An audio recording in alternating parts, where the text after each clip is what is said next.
Hey, what's going on, guys? This is Convergence Harley Quinn issue number 1, and the cover page really turned me off because it contains Harley Quinn, Catwoman, and Poison Ivy. 3 sexiest girls in DC Universe for me at least. So here we go with the Harley Quinn of Convergence review. So this is by Jason Searon, and in this IGN.com review, here we go. Now that the current Harley Quinn ongoing series has restored Harley to a more classic and fun personality, there's not such a burning need for a comic starring a pre-new 52 Harley, but she is a big seller, so of course Harley has her own Convergence tie-in. This first issue has some interesting ideas, but ultimately feels at odds with itself in terms of what kind of story it's trying to tell. So initially, writer Steve Pugh uses the Convergence concept to great effect. He explores how the idea of being trapped in a dome affects the ordinary citizens of Gotham alongside Harley herself. Harley's psychology is the focus as is her apparent recovery and her attempt to lead and that a more normal life. It's almost like her answer to the Joker going sane storyline. There's even an aura of tragedy to the storyline, as we know Harley can never permanently lead a life of normality.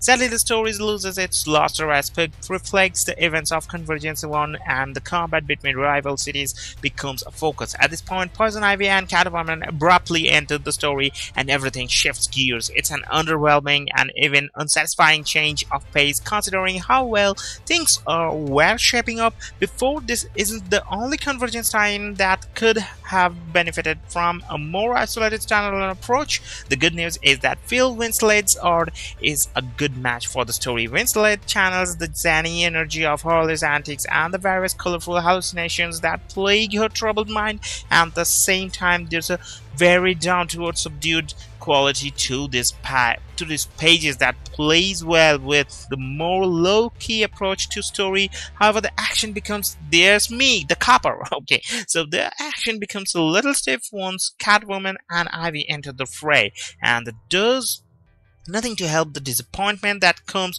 when the story shifts gears. So overall, it gets a 6.7 out of 10 and from the IGN. But we're gonna move some other reviews we get from BatmanNews.com. This is reviewed by Elena Carrillo. Oh, she's gonna make a good review, I know that one, because writer and cover artist Steve Pugh brings us a story about Harley Quinn's reformation and subsequent backslide, and it's aptly titled Down the Rabbit Hole issue. The good things about this one is the Convergence formula definitely runs the risk of getting stale, like a 90s combat video game with limited match options, but what we get here, that is so cool. But for this issue, Pugh has introduced the obstacle of Harley's sanity, which obviously must be done away with if she's to have a chance against Captain Carrot. While this issue feels more heavily like pure setup than some of the others, it's very entertaining. Like other issues of Convergence, the best thing about this is just the characterization. Sure, Harley still a ditz in the name 52 and still violent-minded as all get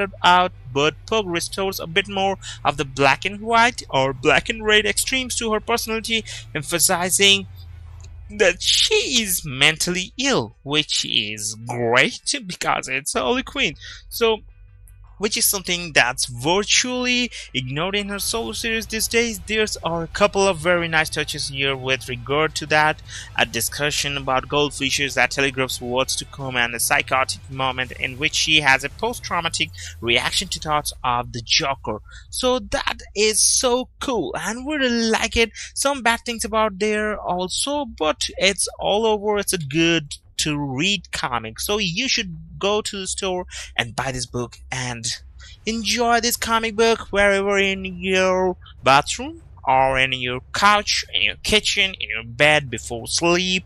You guys can have a fun time reading Convergence Harley Quinn issue number 1. So have a great day. Don't forget to leave a like and don't forget to buy this book and support the creators. Adios.